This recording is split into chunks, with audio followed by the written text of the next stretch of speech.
Hello friends, स्वागत है आप सभी को हमारे चैनल पर। फ्रेंड्स, आज हम लोग पढ़ेंगे ईवीएस। और जो आज आपको मैं बताने जा रहा हूँ, यह बहुत ही इम्पोर्टेंट, बहुत ही महत्वपूर्ण है। यहाँ से प्रश्न आपको पूछ लिया जाता है। एक साल नहीं, हर साल। हर साल यहाँ से एग्जाम में आपको प्रश्न देखने को मिलता है। वर्ष 2023, 23, 24, 22, 21, हर साल आपको सीटेट के एग्जाम में प्रश्न देखने को मिलता है। हाथी, हाथी से संबंधित कोई ना कोई आपको एक क्वेश्चन आपसे पूछ लिया जाता है आपके सीटेट के एग्जाम में ईवीएस से। तो बहुत ही महत्वपूर्ण है। तो कॉन्सेप्ट क्लियर करेंगे ताकि आपका रिजल्ट क्लियर हो जाएगा। चैनल को सब्सक्राइब कर लीजिएगा। यदि चैनल को अभी तक सब्सक्राइब नहीं किए तो चैनल को सब्सक्राइब कर लीजिए। यदि आपको इस तरह का यह नोट्स चाहिए आपको, तो हमारे चैनल पर मेरा व्हाट्सएप नंबर दिया हुआ है। जाकर के वहाँ व्हाट्सएप नंबर से मेरा मुझे व्हाट्सएप कीजिए। मैं आपको यह नोट्स आपको फ्री प्रोवाइड कर दूंगा और आप मेरे चैनल को भी सब्सक्राइब कर लीजिए।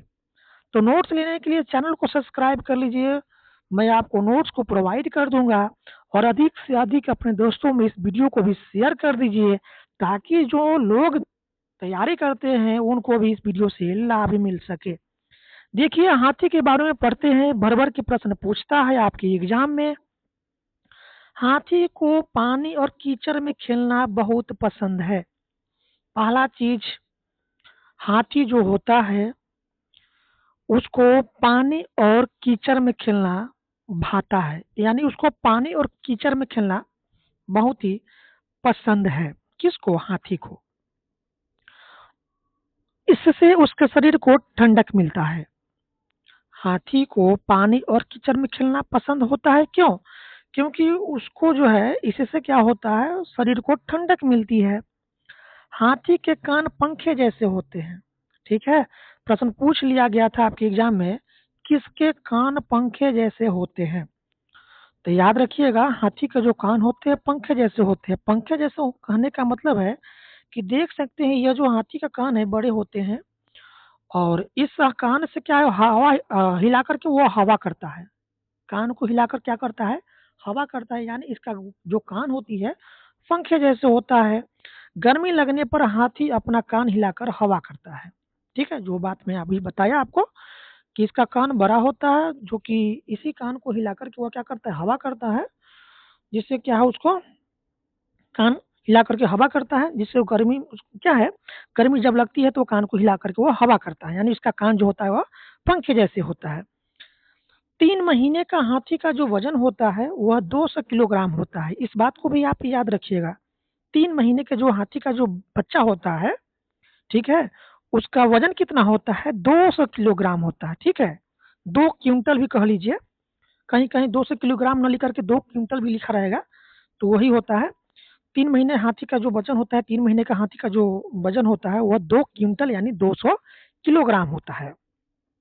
एक बड़ा हाथी दिन में 100 किलोग्राम से ज्यादा पत्ते और झाड़ियां खा लेता है। एक बड़ा हाथी जो होता है, एक वयस्क हाथी दिन में 100 किलोग्राम से ज्यादा पत्ते और झाड़ियां खा लेता है। ठीक है, इस बात को भी याद रखिएगा। कितना खाता है वो? 100 किलोग्राम से ज्यादा पत्ता और झाड़ियां खाता है एक बड़ा हाथी।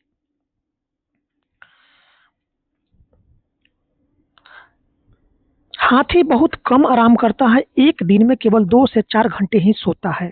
प्रश्न पूछ भी लिया गया था आपके एग्जाम में, हाथी कितने घंटे सोता है। तो हाथी जो है ना 2 से 4 घंटे ही सोता है। एक दिन में 2 से 4 घंटे ही वो आराम करता है, यानी सोता है। हाथी परेशानी आने पर एक दूसरे को मदद भी करता है। ये तो पढ़े हाथी के बारे में। ठीक है, हाथी के बारे में क्या क्या चीज पढ़े? तो हाथी को कीचड़ और पानी में खेलना पसंद है। उसकी कान पंखे जैसे होती है। 3 महीने के हाथी का वजन 200 किलोग्राम यानी 2 क्विंटल होती है, उसको भी पढ़े। एक बड़ा हाथी 100 किलोग्राम से ज्यादा पत्ता और झाड़ियां खा लेता है। हाथी बहुत कम आराम करता है, यानी 2 से 4 घंटे ही सोता है ये तो सभी चीज पढ़े हाथी के बारे में। अब पढ़ते हैं हाथी के झुंडों के बारे में। क्या पढ़ते हैं? हाथी के झुंडों के बारे में पढ़ते हैं। देखिए, हाथी का जो समूह होता है उसी को झुंड कहते हैं। हाथियों के समूह को क्या कहते हैं? झुंड कहते हैं। ठीक है, हाथियों के समूह को क्या कहा जाता है? झुंड कहा जाता है। चलिए पढ़ते हैं हाथियों के झुंड के बारे में। हाथियों के झुंड में केवल हथनियां और बच्चे ही रहते हैं। हाथियों के झुंड में केवल हथनियां और उसके बच्चे ही रहते हैं। अब कहिएगा नर हाथी, तो नर हाथी जो है ना वो झुंड में नहीं रहता है। ठीक है, तो हाथी के जो झुंड होता है उसमें केवल हथनियां और उसके बच्चे होते हैं। यानी कहने का मतलब है कि जो हाथी का जो झुंड होती है वह मातृसत्तात्मक होती है। उसमें केवल मादा हाथी और उसके बच्चे बच्चे होती है। ठीक है, इसके अलावा कोई नहीं होता है। यानी हाथियों के झुंड में केवल हथनियां और उसके बच्चे होते हैं, और अभी नर हाथी, मादा हाथी नहीं। इस झुंड में केवल 10 या 12 हथनी और बाकी क्या होता है? बच्चे होते हैं। हाथी का जो झुंड होता है उसमें 10 से 12 हथनियां और बाकी क्या होता है? उसका बच्चे होते हैं। ठीक है, दो स्टेटमेंट आपको दे देगा हाथी के विषय में बताओ, और दे देगा उसमें हाथी के झुंड में 10 से 12 हथनियां और बच्चे, और फिर दूसरा स्टेटमेंट में देगा हाथी के झुंड में 20 से 25 हथनियां और उसके बच्चे। तो याद रखिए, कॉन्सेप्ट क्लियर तो रिजल्ट क्लियर। हाथी के झुंड में 10 से 12 हथनियां और बाकी बच्चे रहते हैं, 20 से 25 नहीं। तो इस तरह से स्टेटमेंट देकर आपसे एग्जाम में क्वेश्चन पूछ लिया जाता है। तो हाथी की जो झुंड होती है उसमें केवल हथनियां और बच्चे होते हैं। झुंड में 10 से 12 हथनियां और बाकी क्या होता है? बच्चा होता है। झुंड की सबसे बुजुर्ग हथनी जो होती है, झुंड की सबसे बुजुर्ग हथनी जो होती है वह पूरे झुंड की नेता होती है। ठीक है, झुंड की सबसे जो बुजुर्ग हथनियां होती है वह पूरे झुंड की क्या होती है? लीडर होती है, नेतृत्व करती है पूरा झुंड को। वही कौन? जो बुजुर्ग हथनी, जो बूढ़ी हथनी होती है, वो पूरे झुंड की मालिक होती है। पूरा झुंड को वह नेतृत्व करती है। 14 से 15 साल तक हाथी झुंड में रहता है, फिर वह झुंड छोड़कर चला जाता है।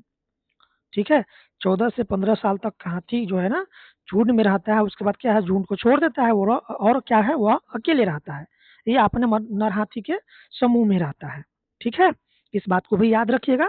14 से 15 साल तक हाथी जो है ना झुंड में रहता है, फिर वह झुंड छोड़कर चला जाता है। जो नर हाथी होता है वो झुंड छोड़कर चला जाता है और अपने नर हाथी के समूहों में रहते हैं या अकेले अपना घूमते रहता है। ठीक है, इस बात को आप याद रखिएगा। 14 से 15 साल तक हाथी जो है झुंड में रहता है। उसके बाद 14 से 15 साल के बाद क्या है ना, वह झुंड को छोड़ देता है और अकेले रहता है या अपने समान नर हाथी के समूह में रहता है। इस बात को भी आप याद रखिएगा। 14 से 15 साल तक हाथी इस झुंड में रहता है, फिर वह झुंड छोड़कर अकेले रहता है या झुंड छोड़कर चला जाता है। ठीक है, तो यहाँ से भर भर के प्रश्न आपको पूछा भी गया था आपके एग्जाम में, तो इसको आप जरूर आप पढ़ लीजिएगा। ठीक है, नोट्स चाहिए तो हमारे जाइए चैनल पर, वहाँ पर चैनल पर मेरा वहाँ पर व्हाट्सअप नंबर दिया हुआ है, तो व्हाट्सअप नंबर से आप मुझे व्हाट्सअप कीजिए, मैं आपको इस तरह का जो नोट्स है आपको मैं प्रोवाइड कर दूंगा। चैनल को भी सब्सक्राइब कर लीजिएगा।